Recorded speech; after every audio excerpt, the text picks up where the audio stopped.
ভিতরে আর কিছু ইনশাআল্লাহ কিছু গুরুত্বপূর্ণ কথা হইল ইনশাআল্লাহ আশা করি এই কথাগুলোর পরেই তোমরা সুন্দর ফরিলত পাইবা ঠিক আছে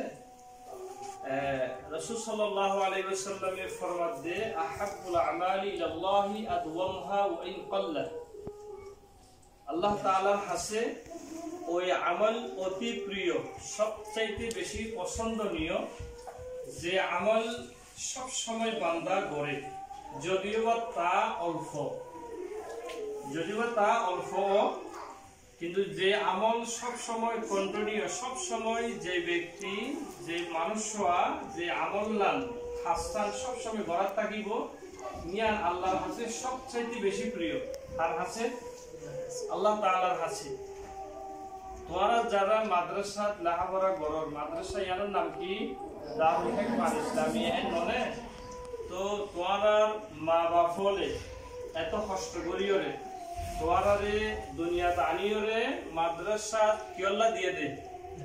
মাদ্রাসা দনর মূল উদ্দেশ্য লিখি তোমরা রে ভালোভাবে সুন্দরভাবে লেখাপড়া করিওরে তোমরাও একদিন ইনশাআল্লাহ দেশের খেদমত করিবা দশের খেদমত করিবা তোমরা সমাজের খেদমত করিবা মানুষ হলরে দিন দাওয়াত